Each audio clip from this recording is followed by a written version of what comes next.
Everybody, today I just wanted to run through a quick tutorial on how to remove items and spots in an image for real estate and property photos. And it's really quick, and how to do it in, a couple of minutes without having to contract it out to other people. First of all, to do this, you will need Adobe Photoshop, which is a very cheap piece of software. You can get it on a free trial. They offer 1 month trials, and then after the month is up, it's US $22 per month. But it is extremely good value for what it offers. It has a lot of artificial intelligence tools now that will really help you quickly make adjustments to images. So I think you'll see a lot of value in it. Even if you just watch this tutorial, see what the power that it does have. So yeah, and I'll also try and show you how to do it on ChatGPT as well if you don't want to use Photoshop. But I do promise that Photoshop is really easy to use. You can adapt to it really quickly, so I do recommend it. So I've got a few photos here I've just literally downloaded from. I've just been on realestate.com and looked up a few houses and found some photos that I think work as good examples. So the first image I wanted to use was this image here. So what we're gonna do in this image is we're just going to remove. So the point of this tutorial is to show you how to remove objects in photos, and also marks. So, unwanted pieces of furniture, unwanted stains, just anything sort of unwanted in the photo that stands out and stops the photo from looking as good as it could. And that's really quick and easy, and it's not something you need to be going and paying professionals to do. And it's really quick to learn, and it's something you can do in 5 or 10 minutes rather than waiting for a 24-hour turnaround if you need to upload a photo. This first photo, we're gonna remove this mat in the center of the room. So in Photoshop, you've got your image here. You want to come up to this left-hand toolbar here, and select this tool, and then click on it, and then select the polygonal lasso tool. And what it's going to let you do is just draw an area with straight lines in the image that you can select. And you're just going to draw a rough shape around the image. And close it back up. And once you close it back up, it'll start flashing like this. And then you're just going to right-click. And there's 2 different tools that we're going to go through today. One is the content-aware fill, and one is the generative fill. So generative is more of an AI-based tool where you can actually describe what you want to be filled in the selected area. And content-aware fill is Photoshop will analyze all of the pictures around it, and it will fill your selection based on what's around it, rather than generating anything else to add to the image. Both can work because you can use generative fill to do the same things content-aware fill, but they're slightly different. So for this, because it's a mat and we've got the carpet around it, Photoshop can basically fill in that area where the mat is with the information that's already around it in the picture. So content-aware fill will suffice for this. So right-click, select content-aware fill. And as you see, so this green area that comes up, it automatically assumes the sort of parts of the image that you might want to sample. This, and it actually shows a preview here already. And you can see it's pretty accurate. There's a couple, so by default on my computer, it comes up with this tool where you can remove parts of the image. And you can see as you remove sampling areas of the image, and it has less and less information, it sort of changes what it fills in there, because this is really easy for it to fill in. It still looks okay, but when the areas are a little bit more complex, it needs more areas to sample to get it right. So you could remove it all, for example, and it would have no idea what to do. But if I go back to custom, now it's got a little plus symbol there. If you can't really see that in the middle, but now I can actually. So if you press Auto just selects an area, and then you can remove from what's already selected. Rectangular just selects a big rectangular area to be sampled, and then custom lets you actually specify your own spot.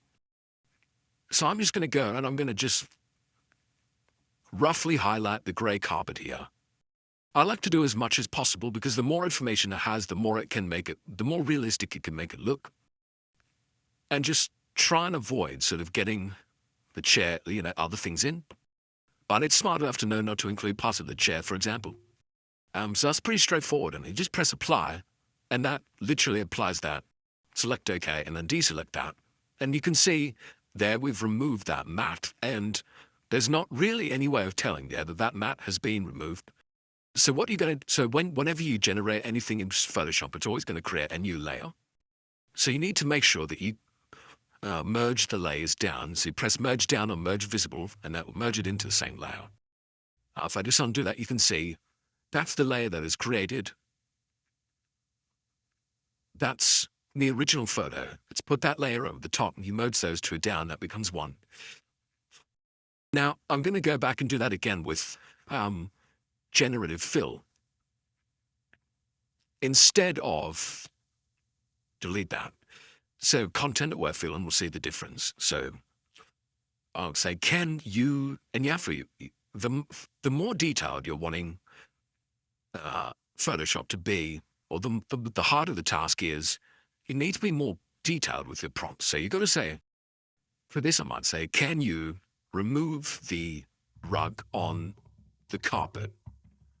Can you fill the space with the carpet underneath?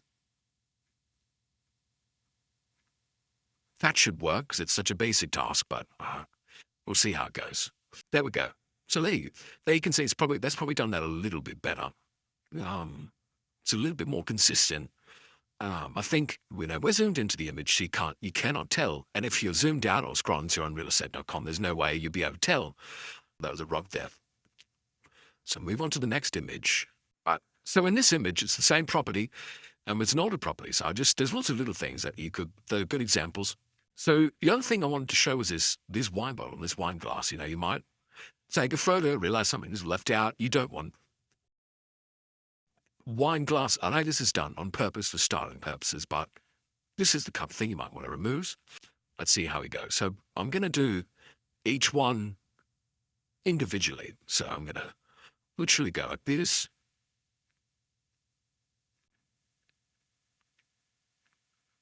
We go content-aware fill. Now this one's interesting, so I'm going to go around it. I'm going to go around it. See what comes up with. See, that's almost okay. But if we really give it some, now the only thing we have to do here is not get the wine bottle in. I'm going to go over the wine bottle. It might it can sometimes cause it to sample the wine bottle in there, and you'll see little bits of other things pop up. See, yeah, but no, that looks okay. That looks pretty good. Looks pretty good. I'm pretty happy with that. Okay, deselect. There we go. So you zoom out, you wouldn't be able to tell that was gone. Talk about was how to do this with ChatGPT instead of using Photoshop and what is capable and not capable of. So I'm just going to go in and add in a file here. So I'm going to use that same photo of the living room as we did before, and it's pretty much the same with using generative AI, and vice versa. You need to be clear with the prompt. So I'll say, can you? But the problem is it takes much more liberties with what it does. You can't really specify it to a certain part of the image, even though you might say that in the command. So I'll say, can you remove the rug from the middle of the floor and replace it with just the carpet underneath? Please do not change anything else about the image, and leave all of the other details in the image the exact same. Quite interesting how similar they are. So they're almost exactly the same, but ChatGPT has actually taken the image and regenerated it, and it's 99.9999% accurate. But you'll notice, there's little tiny indiscrepancies. So, like, this piece of furniture here has changed slightly. This is almost like a spot the difference game. These two fixtures here become a little, uh, you know, fireplace mounted clock. Um, the wall paneling is like slightly different. Uh, there's a that there's a windowsill here, but that's become sliding doors here, and the wood paneling in the kitchen has become painted. So you could probably refine this better and be really specific with prompts. And if you have credits, like if you have the pro version of ChatGPT, you could write back to ChatGPT and say, "Hey, that's very close." Like you literally say, "Hey, that's very close," but I need you've changed X, Y, and Z. You've changed the color of the paint. You've changed this windowsill into a sliding door. I need you to not do that. And I think you could probably get to a point where those details would be correct.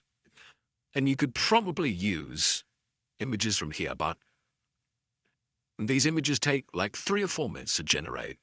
And if you do it 3 or 4 times, you very easily could in about 2 minutes in Photoshop. So that's why I think that's better. But yeah, so thank you everybody for listening. I'm going to do another video on how to add pieces of furniture into images, both with ChatGPT and Photoshop. And ChatGPT is very good at adding furniture pieces into images. So I'll do that in a separate video. If anybody would like assistance with this or any further questions or any further help, feel free to comment below or visit the links below. We do this for a living. We help real estate agencies implement AI into their businesses. So, we're always happy to help with this sort of stuff. So just get in contact. Thank you.